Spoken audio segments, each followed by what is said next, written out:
Yeah. So guys, we are online now. So Pascal, you may now share the link with our group members so that they can join.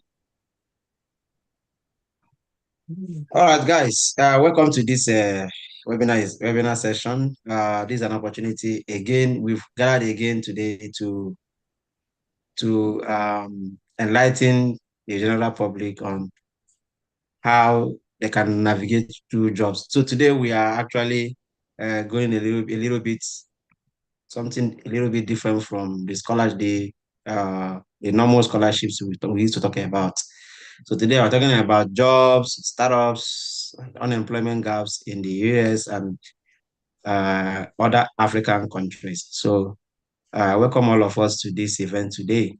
Obina, if you're ready, I would have to hand over to you to tell us how we're going to follow up. So now we are live on our YouTube channel. So as you are joining, please share the link on your social media platform so that people who know you can also join from there.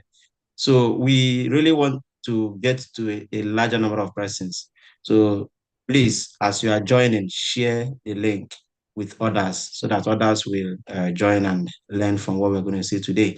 So Obi, if you are ready, can you take over from here and then tell us if you have your questions, just drop your questions in the chat, in the comment section, and then our team members will draw our attention to those questions and we will address them at the end of the seminar. Thank you. Obi, you have the floor now. Thank you so much, Stanley. Hello, everyone. I hope you guys are doing well and that your Easter weekend is going smoothly. My name is Obin Franklin Ezebekwe, and I will be hosting this event. This webinar is in line with our project for this year to hold one webinar each month. Our first webinar for the year was in February. For that, we invited a PhD holder from the United Kingdom who spoke to us about how we can access different scholarship opportunities in the United Kingdom. For March, we hosted another PhD holder who got his PhD from a university in Hong Kong, and he explained to us how we can apply for scholarships and submit more competitive applications for scholarships in Hong Kong. For the month of April, we will be hosting Kome, who will be talking about how to navigate the job market in the United States and in Africa. So this webinar is a little more different, but more inclusive because it is relevant for those who are already in the United States or those who have already graduated, unlike our past webinars that focus more on people who want to start their studies. So for this webinar, we are going to, first of all, listen to Kome enlighten us about how to navigate the challenges that are inherent in the US and the African job market. And after that, we will have a section for questions and answers. So you are free to ask questions that are related to the webinar, or if you have general admission questions, feel free also to ask those questions, and we are going to be happy to address those. So before I start, I want to thank Kome in a special way for making herself available to talk to us. This is not easy, and I really, really appreciate her kind gesture to make a positive impact on the lives of many young Africans. So at this point, I want to turn it over to Kome so she can tell us briefly about herself and then start the presentation proper. Kome, over to you, please. Sure. Thank you, Obi, for the time. Good afternoon, good evening, good morning, depending on where you're connecting from. Hi, Stanley. Nice to meet every one of you. Hi. It's really great to be here. I'm going to quickly share my screen and walk through the conversation in the next couple of minutes. Just like Obi has said, we'll have time for questions, and you can always ask your questions. The Obi might most likely answer some of your questions right straight up. And if there are questions that are directed to me, I would be glad to take them. So in today's conversation, we'll be speaking more on I kind of like themed it more of a graduation crossroad, I would say. More about decisions, the dilemmas, and defining your path. And I hope that in the course of this conversation, we get to really learn something really great and really open our mind to what next for those who, and this is like the graduation season, so the end of an academic session is kind of like ramping off. A lot of people are already writing their exams. Some will be writing their exams sometime in a couple of months. So it's all the conversations about what next after now. To some of you, you already have job offers. Congratulations to you. To others, you're still in series of applications and interviewing process. I'd like to tell you that it's really tough out here, but you would get successful. To those who have been having a lot of rejections, I'd like to tell you, you're not alone. We all experience those rejections at some point, and it's really great. So we will have this learning series together. And just before I get started, I'd like to just share a little about me to kind of drive the conversation. So like Obi has said, my name is Kome Gwogidi. I have a bachelor's in communications, then further into, and I could give that story a little why I have a very interesting career path. So my undergrad was in communications, and then I was really interested in business, so I transitioned into having an MBA in management. And when I realized that technology is something of even a better interest to me, especially when it comes to startup tech and conversations around product management, I transitioned into having another degree in information technology. Currently, I work as an AI product leader at ServiceNow, where I build conversational enterprise softwares for Fortune 500 companies. I work as a business strategist to tech startups, especially in the e-commerce industry, currently working on one of the largest African markets in the United States. And for my passion, which is really for youth development, tech innovation, and really just pushing the sustainable development goal, I've been opportunity to work with the United Nations Women with the Young Professional Program. So it's really great to tell you a little about myself. You could most likely know more about the things I do right on LinkedIn if you follow me closely. But for today's conversation, as we dive into it,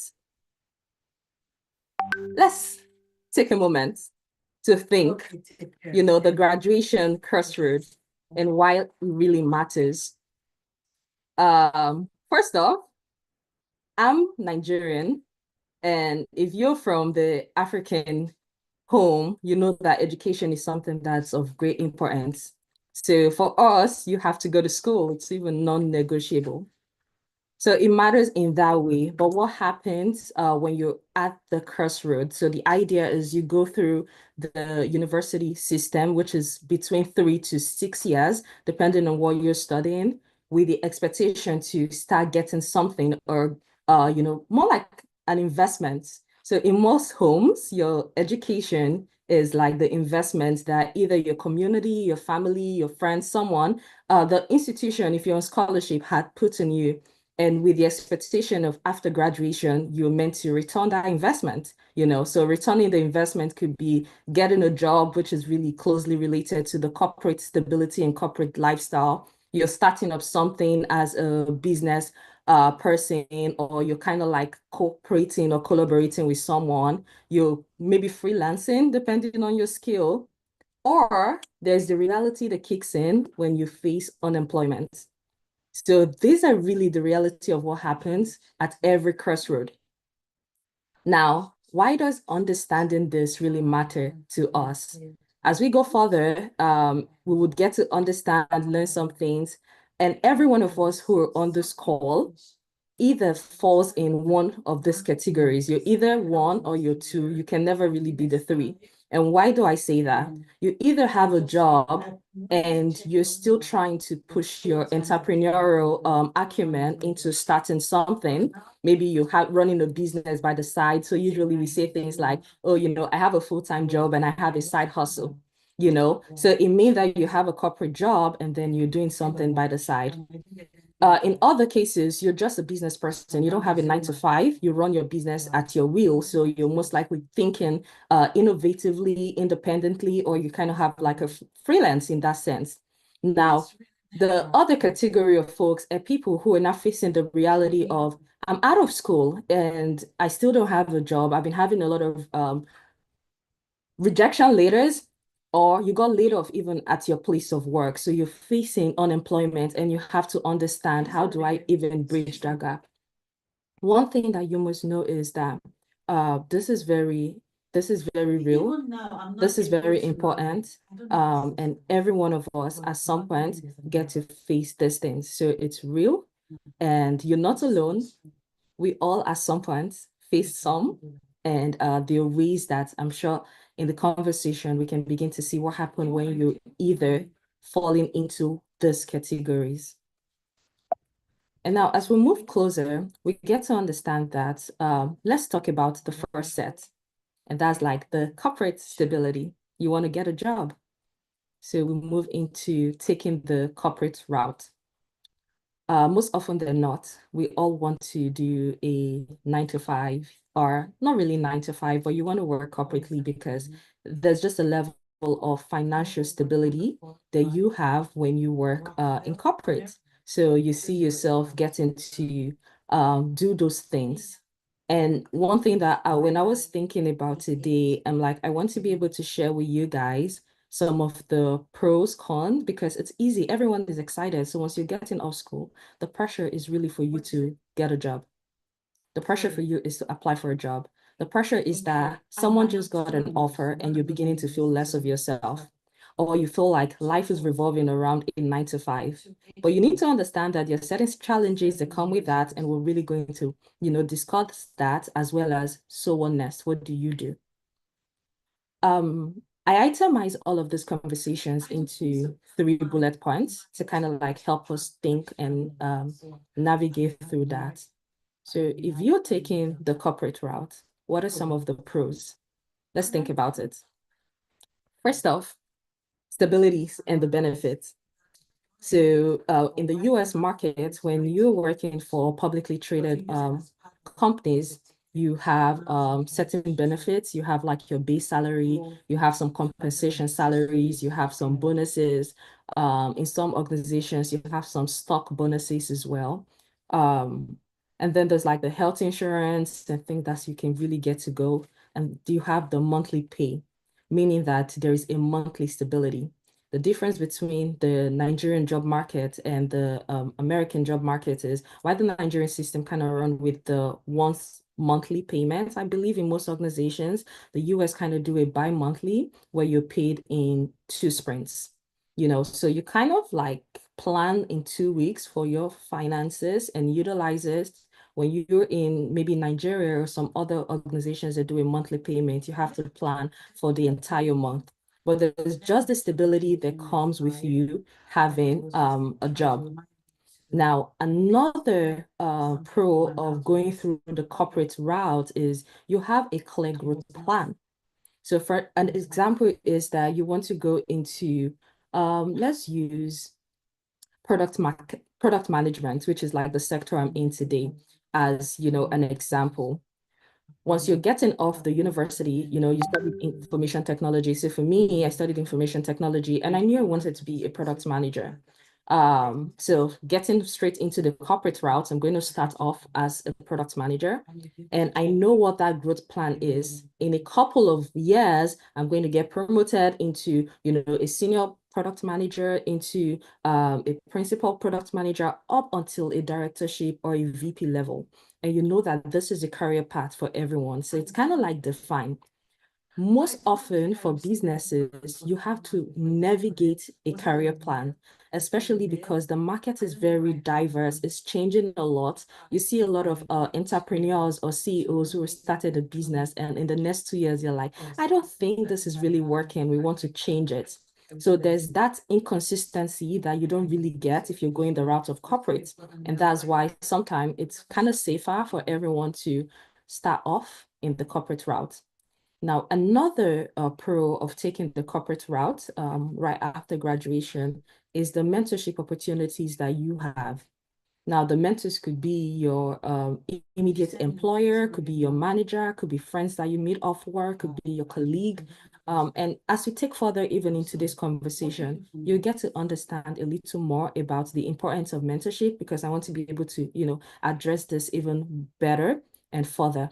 But you need to know that mentorship is very important for a career growth. And these are some of the pros that you see if you're taking the corporate route. Now, as beautiful as all of these benefits of taking the corporate route can be, it's not always rosy depending on the place you are. So, because I'm speaking on both the US market and then the Nigerian markets as well. For the US, if you come into the US as a student on an international visa, you have certain challenges, visa challenge. You have a very short time to stay in the US. You have to start thinking about work employment. You have to start thinking about switching your visa and all of those things. Most organizations don't want to hire international students because of the cost of transitioning them off the student visa into a work visa. So that becomes a challenge on its own. And that puts you into a very little employment space where only companies who can afford to go through that legal and immigration process wants to hire you. Now, when we look into the African space, you're thinking about skills mismatch. What we've seen oftentimes is having to see a lot of the markets in Africa not entirely merging the skill, not entirely merging the skill. Excuse me. Yeah. And then you see, listen to me. Can you listen?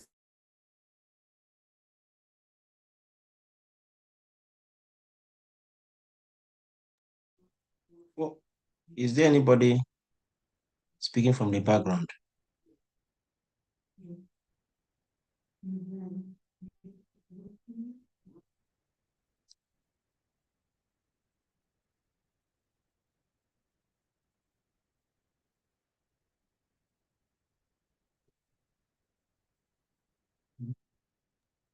I'm so sorry.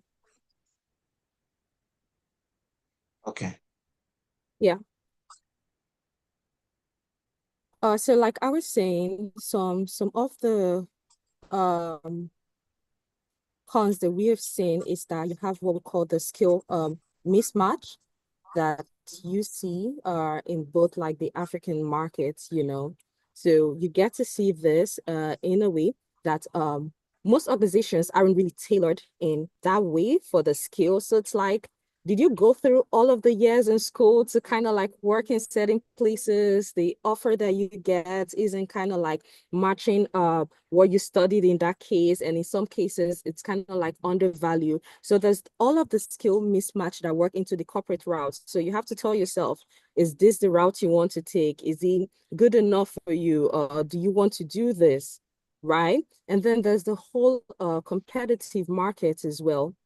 Now, the market can get very competitive because most time you see thousands of people kind of like going through the same job that you want. So when you're sending in your application, you're rest assured that there's so many people that are trying to apply for the exact role that you're applying for. So you must do your best to ensure, that you're applying and you're getting the requirement that is needed for this.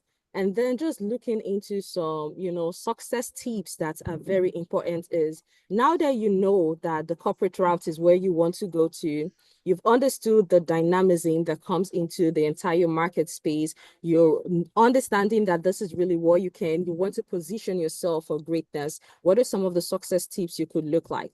In today's ecosystem, one of the fastest and quickest way that you get jobs, referral, and what you want to do next is through having a standout LinkedIn profile. And it's very interesting because I've heard people say, I don't think LinkedIn is really a good factor. And I've met with a lot of recruiters and I've asked them, including employees, do you ever look at the LinkedIn of, your employees or to your recruiters? And in most cases, I connected with my recruiter off LinkedIn. I remember the recruiter piece coming through my feed, and I sent a message. I'm like, oh, hi, I'm actually graduating. At the time, I haven't even graduated. And I told them, I'm like, oh, I'm graduating in December and I'm looking for a full-time work. I think this company is a good place I'd like to work. I want to know what it would take me to get in. And the recruiter was connecting with me, and then she sent all the information when it was time. So most time we overlook these places because we have a certain, I don't think LinkedIn is, but LinkedIn is a good place to connect. I spoke about mentorship earlier. LinkedIn is another place where you could really connect to get mentors. I like to say that I utilize the LinkedIn space really greatly. When I was preparing for my interview process, I literally went on LinkedIn and I was looking for those who were in the same space that I was getting into, and I needed them to drill me through the interview process. So what does it take to be a product manager? What are the step-by-step processes that needed to be taken? So you have to understand that your LinkedIn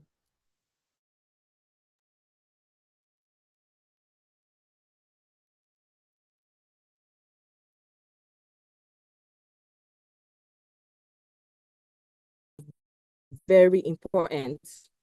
So you want to ensure that you're getting those certifications that you need. Look through the career paths where you're going to. So if you're going into, for an example, you want to do a cybersecurity, let's say you're a security analyst, there's certain certifications that separate you. Again, remember that you are one of 14,000 people possibly applying for that certain job. So what's going to separate you from the other application that is ongoing? Take targeted certifications. Don't just take certifications because people want them. I always say that spend time to actually niche and tell yourself, what are the certifications that are needed for where I'm getting to, and be strategic about them. So I was very particular to say that I'm not just going to tell you guys take certifications. I'm going to tell you take specific, targeted, let them be targeted certifications that are in line to what you want to do. Another is the network of referral. Never underestimate it. It's as easy as you messaging someone and telling them that I'm applying for a job in your organization. I want to refer. Now, I could tell you some of the pros of having an internal referral. First, the application is different when it comes from an insider referral. So let's say you're applying to Google and an employee at Google refer you. The portal where that application at Google, or even that application at UBA or First Bank, when an internal employee refer you, the portal where that referral goes through is different from the general public referral portal. That's the general application. So what most hiring managers do is they look through, because you're like, if we have internal talent who have been working here and doing great work, there's a high possibility and a high chance that you're able to refer just great candidates as well. And another opportunity that you have with referral is, if I'm to refer you, for an example, I can see who exactly is hiring. And I could probably put up a word to the recruiter to say, I'm actually referring XYZ. These are the strengths. This is what the person have done. I think they would be a great candidate. That really push up your application a bit further, because what organizations are looking for is trust, and they want to employ candidates that are suitable for the role. So these things are what you can use to kind of distinguish yourself and separate yourself when you're thinking about the corporate route. The corporate routes do not necessarily make you very successful or successful. There are other routes that we could take, which is the next we'll be speaking on, and that's the entrepreneurship. Let's talk about the entrepreneurship route, building from the scratch. And now, not necessarily because you want to build from the scratch. It's either you're starting a business and you're like a co-founder, you're the ideologist, or you're actually working with someone. But regardless, right from college, as you graduate, you're thinking about starting a business, you have that idea that you want to go through. Some of the things that I would say that you would think about, just like I talked about the success tips for if you're going into the corporate route, if you're going into the entrepreneurship route, some of the things that you should do is, one, you have to ideate. It's important to ideate. Now, what does ideation mean? It's really solving real problems. It's you putting your ideas and translating them from your memory space into a written space. That's what ideation is. how can you translate from the memory to a written space? So you begin to think about these things. You begin to think about how you can navigate these things. You begin to think about how to write them down. And now when you're writing them down, you're building what we call a business canvas. Now, a business canvas help you think about your value proposition, help you think about your operational costs, help you think about your collaborating means, help you think about your go-to-market strategy, help you think about, the offering that you bring to the market, as well as, the resources that are needed. Now, why it's important for you to ideate is you can be really smart and have a great business idea, but if you are not able to translate that into communicable terms, it's really going to end in an idea. Now, as you solve those real problems, you're thinking about starting small. You want to build an MVP. So this is you as a successful entrepreneur. And I want to tell you, if there's anyone out here who wants to go into this route right out of college, congratulations to you. It takes a lot of work. It takes a lot of focus for you to say that, you know what, I really want to become, I want to build from scratch and I want to focus on some entrepreneurship venture, which is amazing. And I think you should definitely go for it. Now you have to build an MVP. So you're going to think about starting small, you're going to think about validating, you're going to think about all of this great stuff. And it's important for you to, I like when we get to seeking funding, because in the reality of things, seeking funding can be very different, I would say, depending on where and how. There are different opportunities to seek funds. It's like the whole incubators programs. So I know that there are certain programs even in Nigeria and the international markets as well, where you can join in. There's Y Combinator, there's the Venture for Africa, Venture for USA. These are several incubator programs that you can be a part of.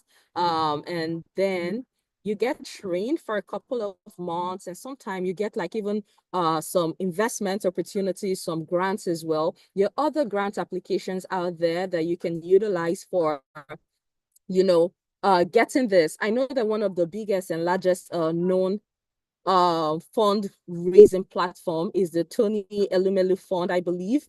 Currently, they're ongoing a cohort. I'm sure there's a next cohort for next year. So you need to develop yourself to know how to put, again, it goes back to ideating and then having an MVP. So you're able to ideate, you're able to build an MVP, and then you're able to translate this into, grants. You're able to translate this into your pitches, because at the end of the day, you need a pitch deck.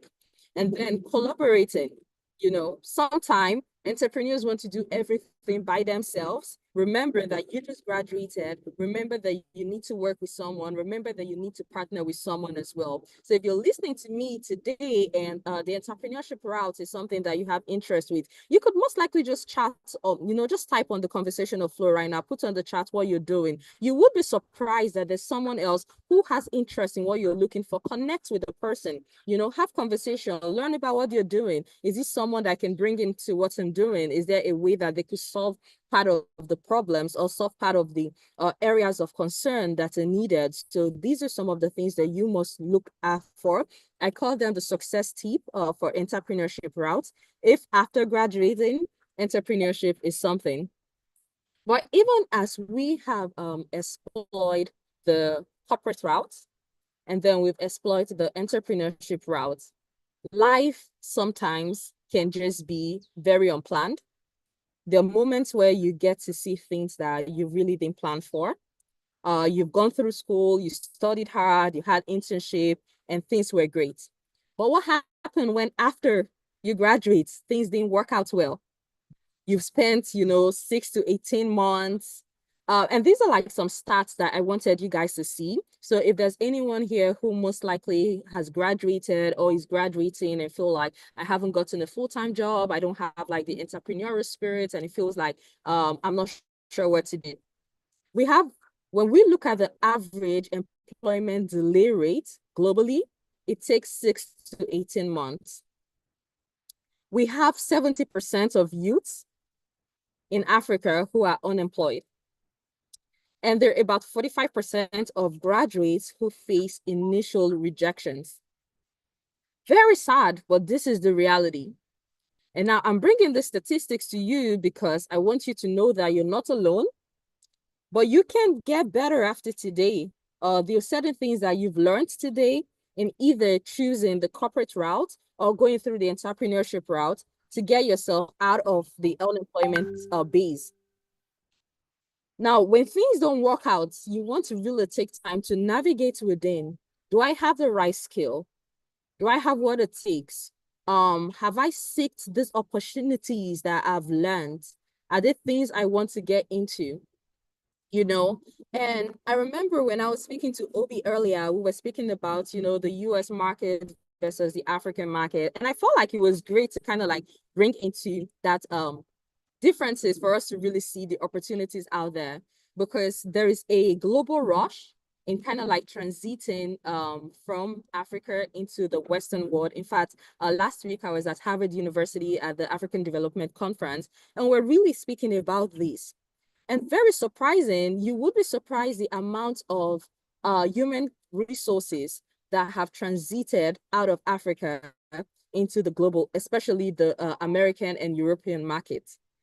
So year by year, we've seen people who are transiting and really are getting into the systems. But understanding the context will help you understand exactly what you need to do and how you need to do it.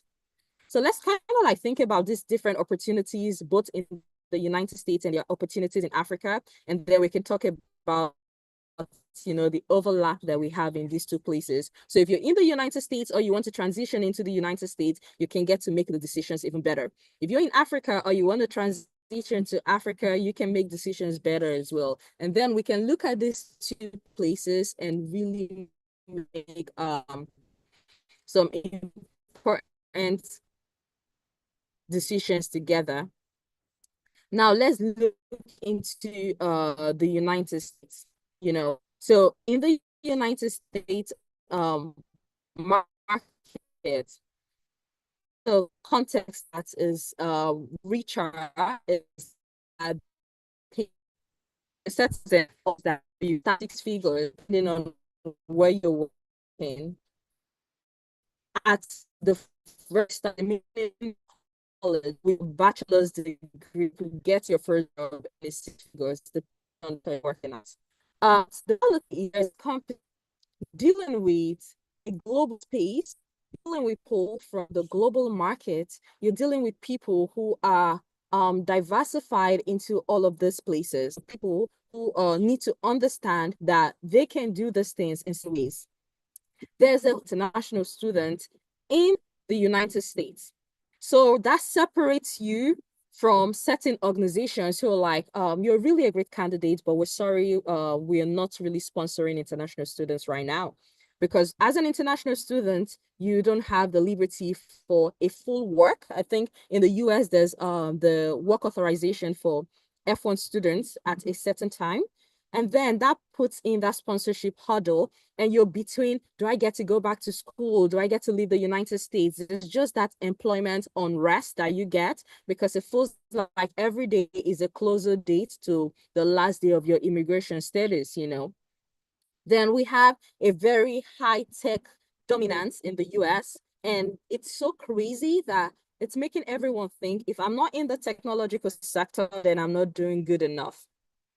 There are other sectors that could thrive, that you could thrive in. Let's say you're like, oh, I'm not a tech person. I don't think I have interest in tech. But because of how heralded the tech dominance is in the US, you're kind of like struggling if this is a place you want to do. So these are some contexts that you should realize when you're in the United States, especially after graduation, looking into the job market or looking even into the entrepreneurship markets as well. Now, let's get home to Africa. You know, when I saw the stats last week, that says 40% of the world population, the young population of Africa, of the world really, is going to come from Africa by 2050. I was really surprised, I was shocked, and I was excited too. What that means for us is that in 2050, it means 1 out of 3 people in the world will be from Africa. That's to tell you how much dominance we're going to have. There's a growing market in Africa. So there's a lot to explore. Sadly, the Westerners are really doing a lot of exploration of that market more than the Africans. So China is exploring, the Europeans are exploring, the United States and, Americas are exploring, but Africa isn't. Guess what Africa is doing? We're transiting to these other continents. So if you're thinking entrepreneurial, you most likely want to think about, do I want to start up something in the United States? Or do I want to think about the growing market in Africa? Now, this is a decision you would make. I would always recommend for you to do your research, do your market feasibility, because it's really important to know exactly what you're selling and who you're selling for. There's a youth demographic in Africa that's so large. Now, when you see the rate of the population census, Africa is growing faster than the other continents. However, there is an infrastructural gap. We don't have infrastructures. We don't have a lot of equipment. We don't have a lot of hubs. We don't have a lot of resources that are needed for some of these expansion or explorations, be it in the corporate world or even in the entrepreneurship business space. So when you're thinking about starting a business, and you're thinking about labs or production centers, you don't have a lot of them in Africa. You don't have a lot of them in Nigeria. So now you're forced to export certain things to get it refined. So I remember when I started off, we had a startup based out of Port Harcourt, Nigeria, and the hardware was going to kind of like be built up through in that system, but we didn't have the resources to do the final product, the motherboard, to get the RFID reader ready. So we'll have to ship these things to Asia to get them done and then import them back to Nigeria to use them. It makes the cost of production really high and make the cost of your products higher. And now you have to deal with these when you're thinking of staying in a competitive market. So as an entrepreneur, it's very important for you to look through these things. It's important for you to consider. I've seen a lot of news and community rising with the tech ecosystem. So there's a whole young, vibrant tech ecosystem out of Nigeria. Lagos, Nigeria really have a very solid tech ecosystem. We've had solid businesses like Flutterwave, Payday. We've had like the Google hubs and all of those hubs that we have out there where young tech enthusiasts are really making the best of the session. So I would really encourage you that whether you're in Nigeria, you're in Africa, or you're in the United States, you must understand the context of where you are as to where you need to be. And it's important for you to make the decisions, not just in a temporary state, but you want to really plan long-term as well. Now, when we look at the opportunities overlap, regardless of the places, remote work revolution. My friends in Lagos, Nigeria, most of them work remotely. They're like, oh yeah, I don't have to go in person to work. It wasn't a thing to our parents. But today they have like the opportunity for a remote work revolution. So it's crossing. So whether you be in the United States or be in Africa, you have the opportunities for these things. Secondly is the digital skill demand. It's really high across board. There's a high need for your digital skills. People are looking for virtual assistants. People are looking for call center operators. People are looking for solution architects. People are looking for they're looking for researchers. There is a high social media, brand management. These are skills that are needed across the market. So whether you're in the United States or you're in Africa, there is an opportunity that you get to utilize when you build your digital skill. And then we live in a global connected world where we could really communicate regardless of where you are. People work from Lagos and they're working for US-based companies. Really, all you have to do is to ensure that you have great connectivity and you can work globally. You're working for the Asian space, you're working for the European space. So you have this opportunity to think globally. So maybe it's high time that you're thinking, First Bank is most likely not hiring. The federal government is most likely not hiring right now. These organizations are not hiring, but I have the skill to employ for remote work in Europe. So what you need to do is, what do I need to get this job? What are the opportunities you're looking for? So I'm hoping that with today's conversation, I'm able to help that person who's trying to think through after graduation, what next? I'm not really sure I want to do the 9-to-5 corporate work. I'm not really sure business is for me. I don't know if I should leave the country. I don't know if I should remain in the US. You have the opportunity to really think. Now, this is not me thinking for you. This is me proposing to you things and ways that you could think about these decisions that are beneficial to you. And I do hope that we have a better understanding, because I need you guys to know the US and the best, Africa and the best. So guys, there's a great opportunity overlap in this market space. And you have the decision. I always tell people that you're the narrator of your own story. So whether the job market space be great or is not, you could decide how you could navigate the market space. Now, I said earlier that I was going to spend some time, we're actually concluding. So if you have any questions so far, you want to start putting them off, because I'm really in the closing part of the conversation today. But I wanted to really amplify mentorship, but then further speak about sponsorship, because most times people think about mentorship but don't think about sponsorship. So I'm going to share a really quick example of mentorship and sponsorship to you. At work, I have a mentor. The day-to-day work of my mentor is I kind of just go to my mentor and I offload all my sometimes I'm like, okay, this is this unpaid therapy sessions, and sometimes I'm just offloading all of the stress, all the things that are not going rightly, the things I really hate so much about my day-to-day, or so much of other conversations. And then my mentor does the job of listening, but not just listening. Now, because that mentor has over 15 years plus of industry knowledge in the exact thing that I'm doing, he has been where I am today 15 years ago. So he knows exactly what's going on. And what he's going to do as a mentor is to give me ways and solutions to get them done. So he's like, Comer, have you thought about this? I think you should consider doing that. I think you should do this other thing. So these are the things that your mentors are going to do for you. So when you see a mentor does the guidance work from an experienced professional way, who provides and guides you. When we were younger, we keep saying that, when they ask you who's your mentor, we're quick to say our parents are.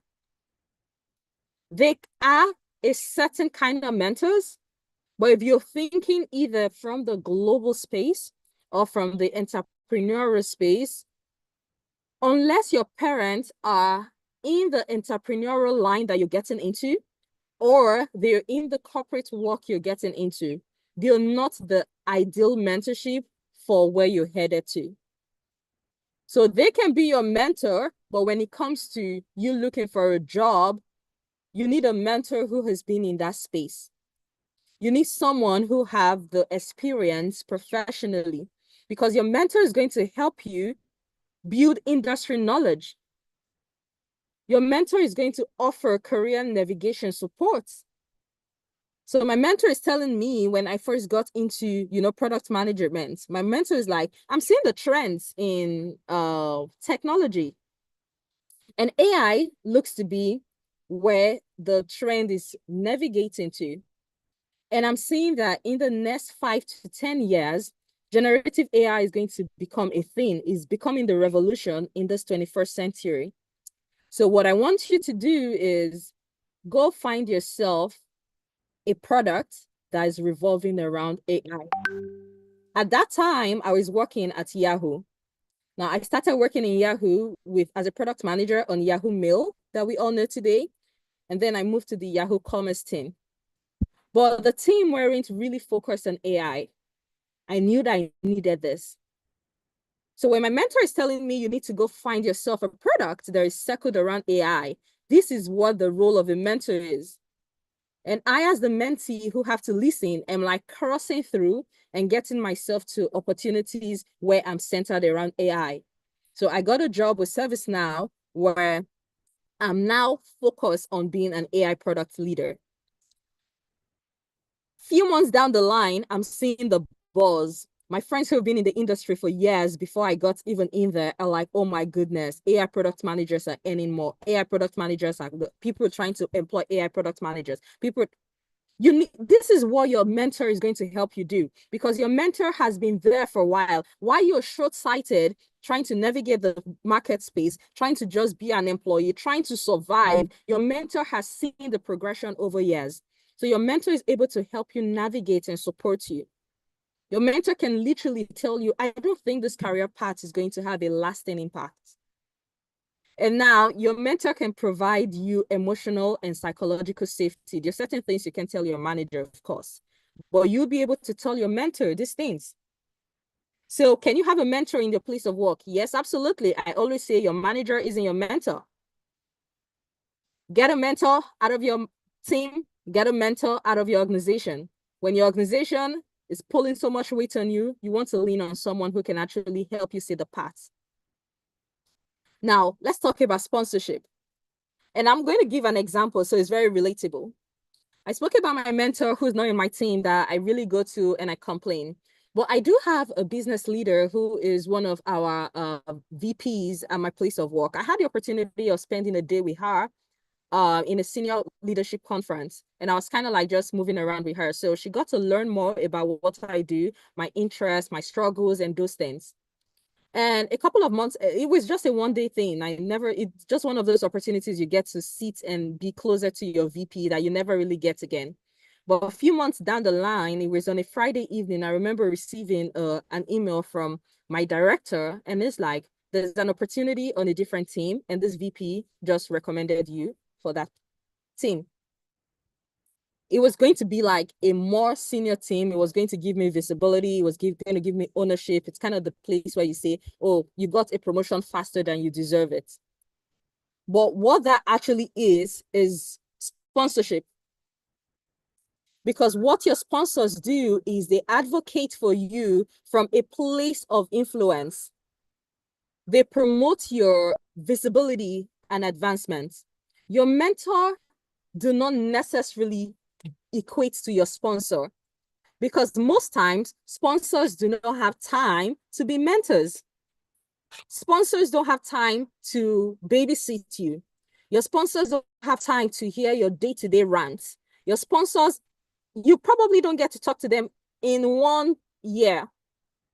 But your sponsors are people that you most likely met in a conference. You shared conversations with them, but they took it closely. And they pay attention to you. Your sponsors most likely just like you. It's kind of what you call as the favor or grace. They create opportunities that you can access alone. So in most cases, your sponsors are the people that you say, oh, you're trying to get a job in NNPC. And you try to reach out to your sponsor and you're like, oh, I'm trying to get into NNPC. What do I do? And they're like, give me to next week. Let me call someone for you. And then they call someone and they tell you, I'm going to send you to someone at NNPC next week. Go and see them. Let's see if we can get you an interview there. That's your sponsor. Your sponsor amplifies your achievements to decision makers. So when your sponsors are in meetings and you're talking about certain things, your sponsor is able to say, oh, actually, Kome is doing this. I spoke to her the other time and she was telling me about the things she's doing. Those are in high places. That is your sponsor. Your sponsor is critical into breaking and bringing you into the table. You know how you see that, oh, there are people who are still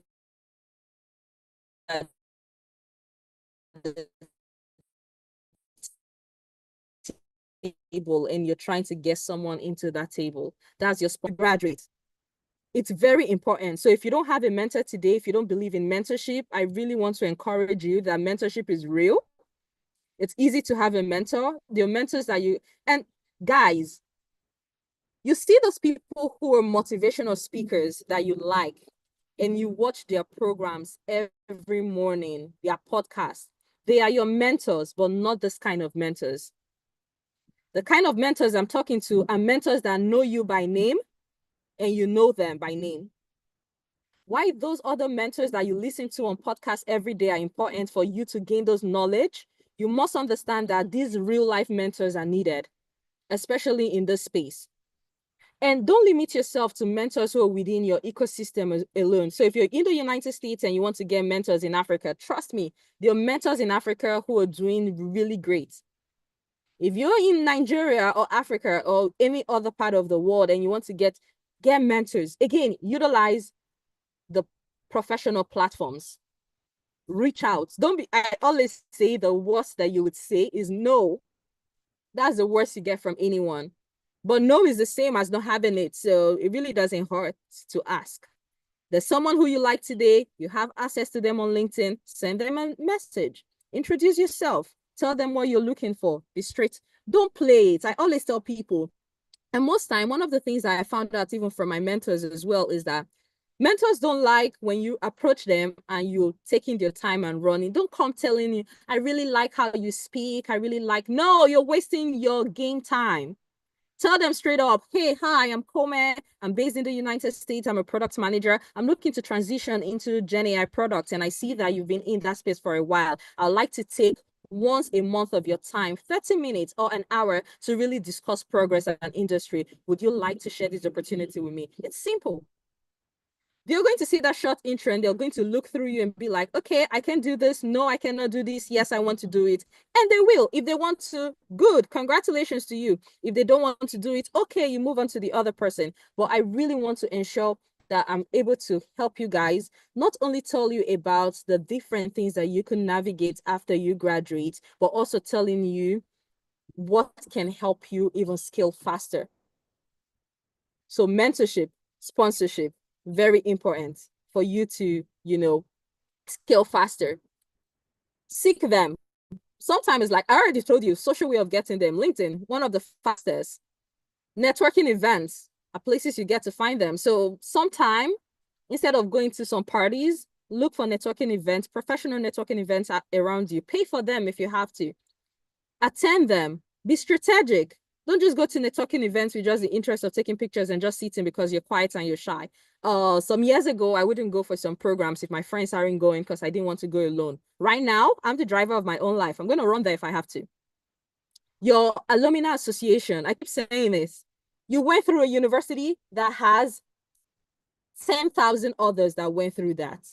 And the possibility that 2,000 of those 10,000 are doing great things are really high. Meaning that when you go to alumni associations and events, you're likely to see someone who's from your university, who you can network with, who you could get, and who would support you. Professional organizations as well are really great. So these are some things that I really wanted to find the opportunity to help you guys on right after you graduate, things to do next, understanding the corporate space as an option, understanding the business space as an option. Don't feel too bad if you don't have any of those right now. Take advantage of yourself, look through the market where you want to get a sponsor and a mentor and look through it. Now, I want to end with having this last questions to you guys as to what path should you take? Whether you're going through the corporate route or you're going through the business route, it's the same. Starting from the very bottom, your available network, who can help you on your journey. So right now, as a soon-to-be graduate or an early in career, you need to identify those that can help you in your journey. Who are your available network? Write them out, look through it, and you'll be surprised that by the time, because people don't take time to make these exercises. By the time you put them into writing, you realize that you most likely know one or two people that never came to your mind, but that will be able to help you. Second is, what current skill do you have? You want to be a digital brand manager. Do you have the digital skills? Can you get digital skills as well? Leverage your existing strengths. Sometime I met a friend once who was really good at Photoshop and good at Illustrator. But he's like, everybody's talking about cybersecurity, and he's struggling trying to get a cybersecurity certification. And I'm like, you can be making money off doing this job. So what's your current skill? Leverage those as your strength while you're building new skills. If you don't have any skill at all, identify a skill and start learning it. Now, the financial needs. What are your short versus long-term security? You want to start a business, but you don't have money, and you don't think that business is going to earn you money in the next 3 years. That business shouldn't be your first primary job.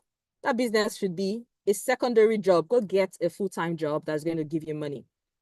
Because you need a level of financial stability, and you must think through a short term and a long term. Never change them.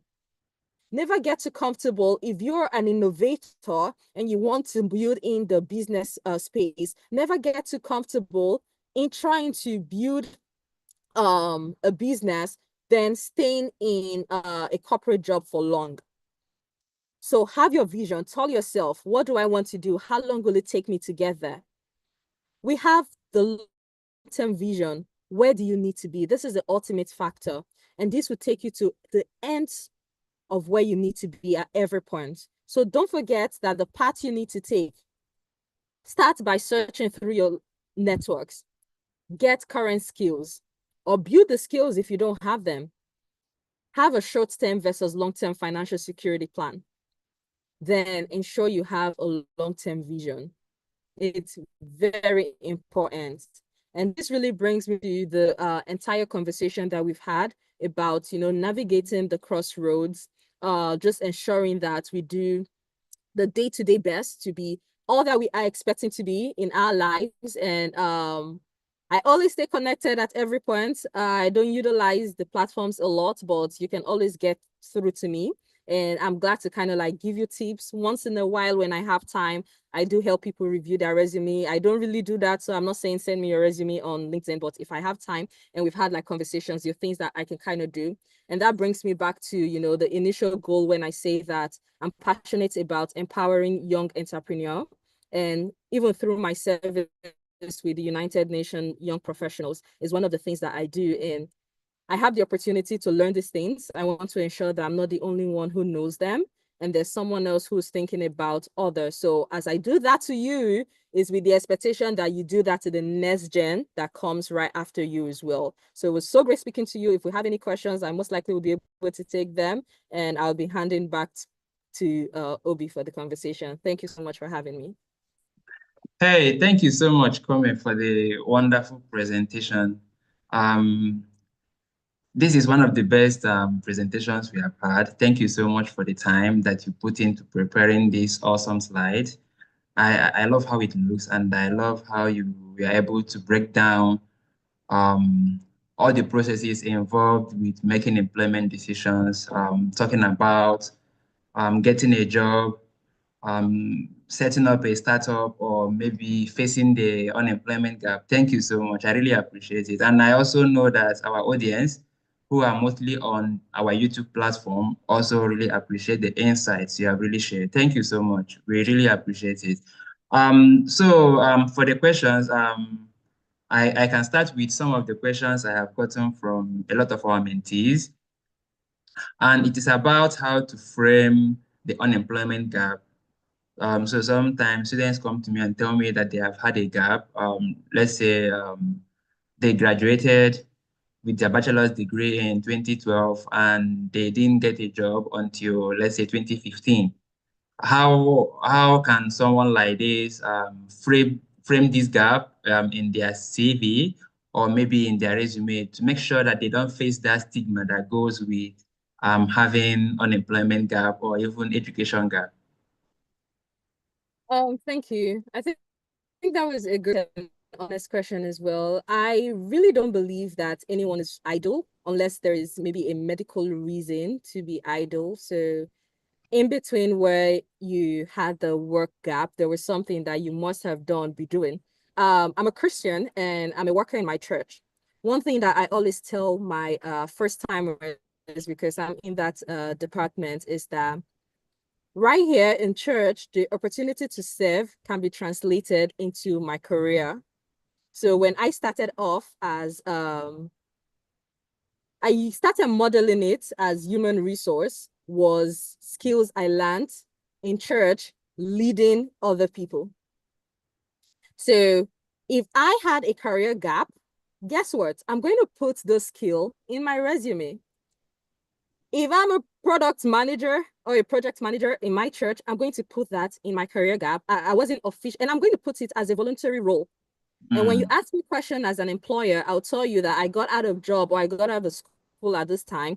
I was volunteering in this place. These were the skills I learned, because you obviously learned something. Now, if you don't have the opportunity where you say, oh, you're like me, who is a worker in your church, it means that there's something else that you did. You learned something online. You were on a WhatsApp group, you did something. You cannot tell me that, because what we think is that we don't have a paid job, so our CV should be empty. If you learn something in that period, put that in there as your career gap. So in this time, this was what I was doing. I was learning a skill. This was what I had done. So ensure that your resume is articulative enough to communicate what you did in the time of having like that employment gap. I don't think it should be blank.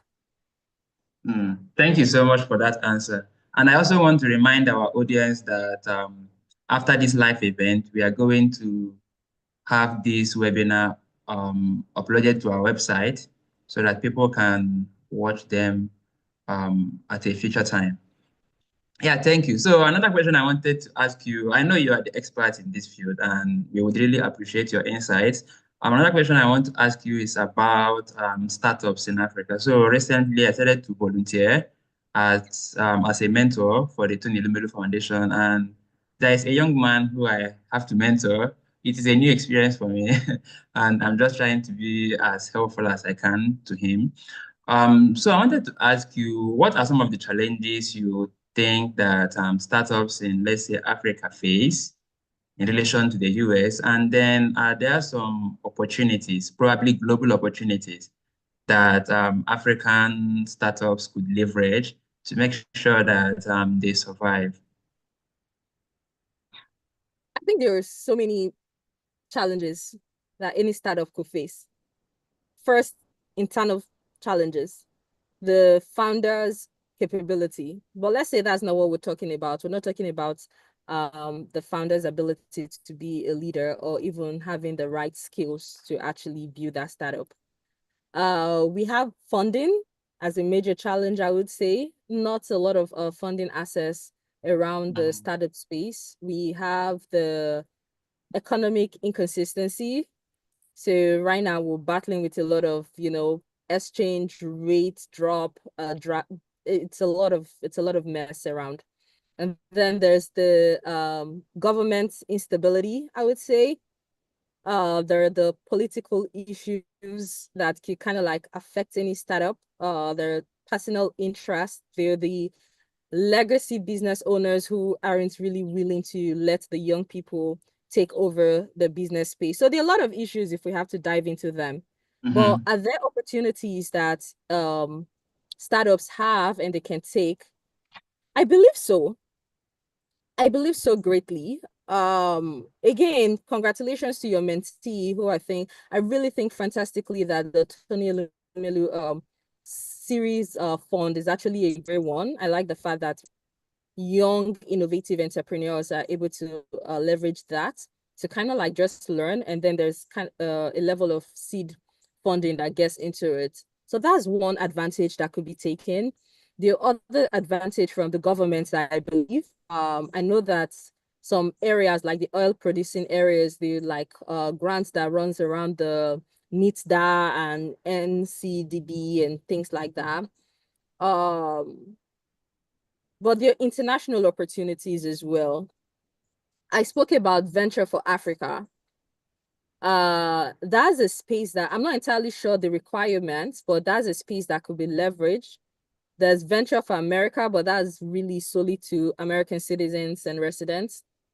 There's Y Combinator. I know that they take some international cohorts. We have the Mass Mutual. I think it's kind of like a Mass Challenge. and they're like some level of funding that gets into it. So these are the top of my head startup accelerator programs that give some level of fundings that I know. Beyond other fundings that I haven't really thought of right at the spur of the moment. I know that there are some other fundings that you could get, but I would say that we're living in an era where technology has made information access really easy. So as an entrepreneur and as a business owner, make use of the technological space. Research. I believe that one of our major issues is that we're very lazy. We don't want to do the work. We want it handed over to us. So young entrepreneurs, startups getting into business, do your research, do your ground research. What opportunities are available to me? How can I leverage them? Have a good business plan. If you don't know how to use a business plan, utilize the tools online to get out a good business plan. Get a mentor who could review your business plan. Get someone who could teach you to pitch. But there are opportunities out there, but don't follow the crowd that just claim that it's hard if you haven't done enough work to get it out there, because the opportunity, so you don't miss it. Thank you so much. Thank you. I really appreciate that that response to the question. So another one I want to ask is a question that I believe most international students who grew up in Africa and moved to the United States or maybe other countries in the West would also have. So when I came here, that was in 2018.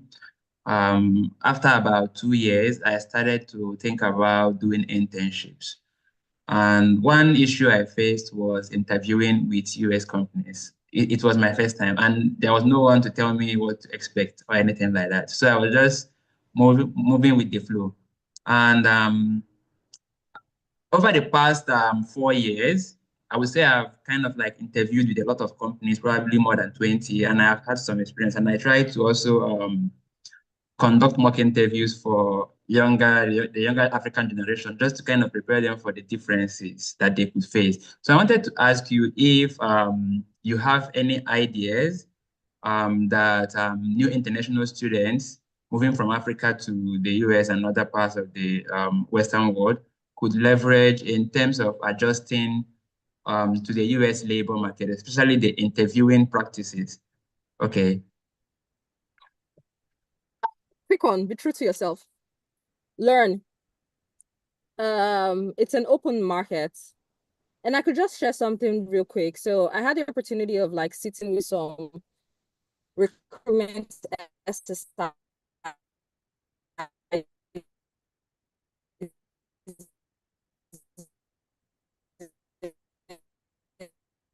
and I realized that out of 14,000 people who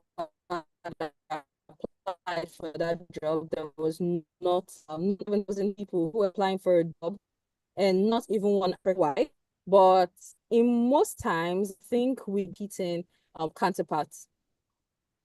You're smart, make use of the knowledge that you know, and be out there. I don't think there's any direct answer on it. It's, again, do your research. Go to organizations who are going to be able to offer to you exactly what you want.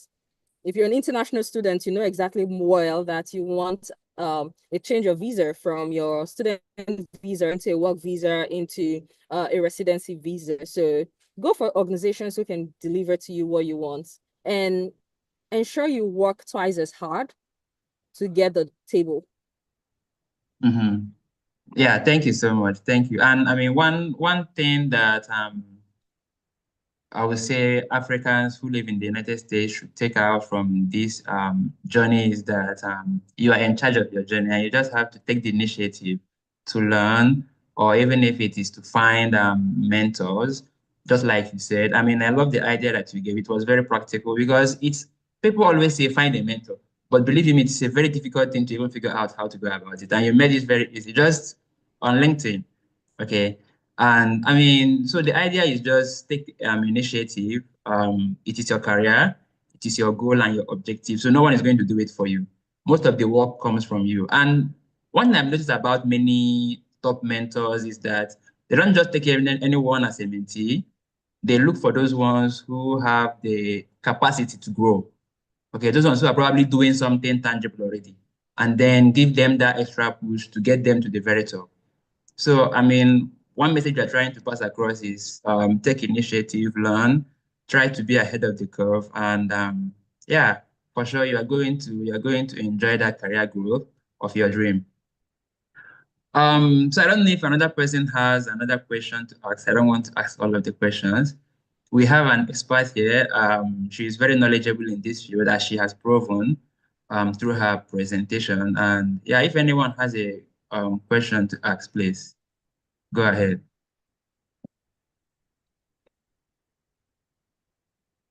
Okay, hearing none, I think we can wrap up. It's already 1 hour 15 minutes. And once again, I really want to appreciate Kome. Kome, you don't really know the kind of impact you have had with this presentation. Thank you so much. Nobody is paying you for this. And you decided out of your own magnanimity to spend quality time with young Africans to explain to them very important concepts that will help them to navigate the job market, both now and in the future. I really appreciate what you are doing. And all I can say is just keep it up. More power to your elbow. And I also want to thank our audience. I also want to thank our audience for listening and those who are also going to watch at a later time. I want to thank you guys for showing up, and I want to encourage you guys, do not give up on your dream. Okay, it is your dream, and do not give up on your dreams. Africa depends on all of us. That's what I always think about. Africa depends on all of us. And if Africa is going to grow tomorrow, it's going to be based on what we contribute back to the continent. And yeah, so Stanley, please, you can, I don't know if Kome has final words, then Stanley, you can conclude the webinar, please.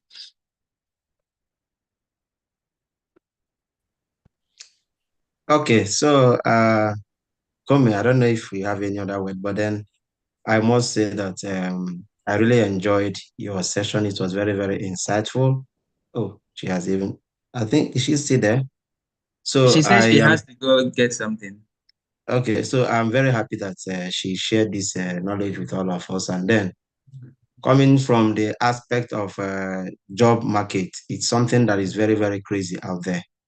And we as young people, as we are in school, we should be preparing for that particular time because it's going to happen.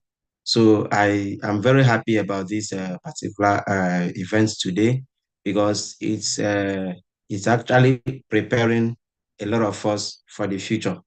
Most of our followers are mostly is either still in school or out of maybe searching for scholarships and all that.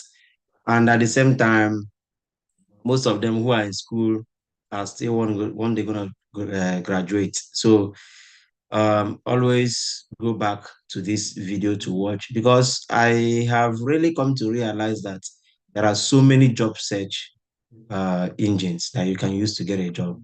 Apply to not at least 100 jobs at the same time. You will see yourself scaling through. So thank you so much for sharing this resource. And I would want her to probably also share this her slides with us so that we can also put it on our website so that people can actually from there download it.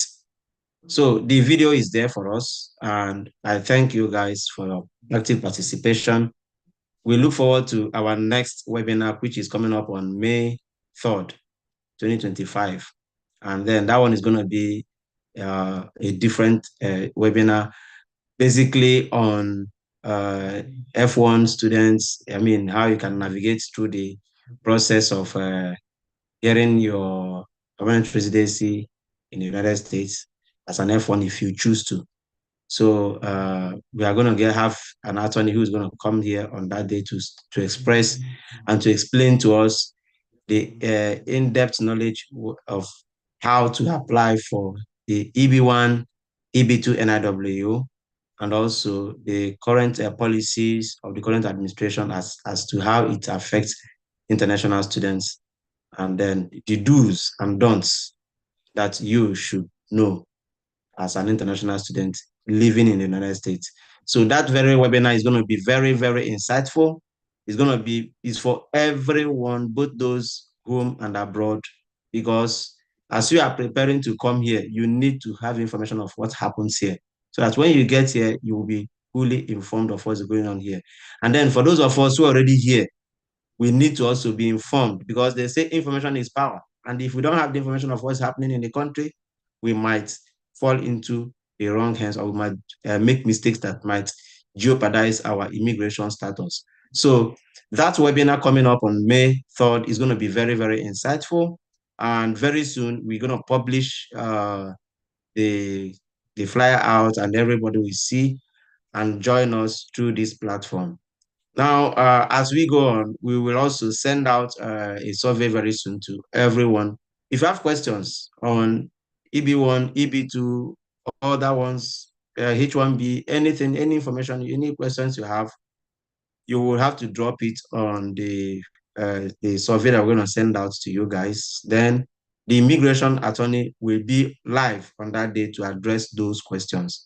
And we will also make her to be available for EduAfrica members, because we are also going into partnership with her chambers to see how they can give discounts to those who apply for those things through our organization. So if you don't participate in that event, automatically you may not qualify to gain those discounts. So we are coming up with some discounts. She's going to give you a discount as long as you participated in that event and as long as you are a follower of EduAfrica. We're going to bring out criteria for us to identify those that will be given that kind of opportunity. It's not going to be everybody. It's going to be those who are actually following and actually ready to be part of those who are actually doing the right thing, and those who are actually following us in all the things we are doing. So we'll map out the criteria for that event. So I'm just using this opportunity to talk about that event that is coming up. So if you have not heard about it, very soon you will hear about it. We're going to post it in all our social media platforms. Thank you all for your participation, and I wish you guys a happy Easter celebration to you all. Thank you.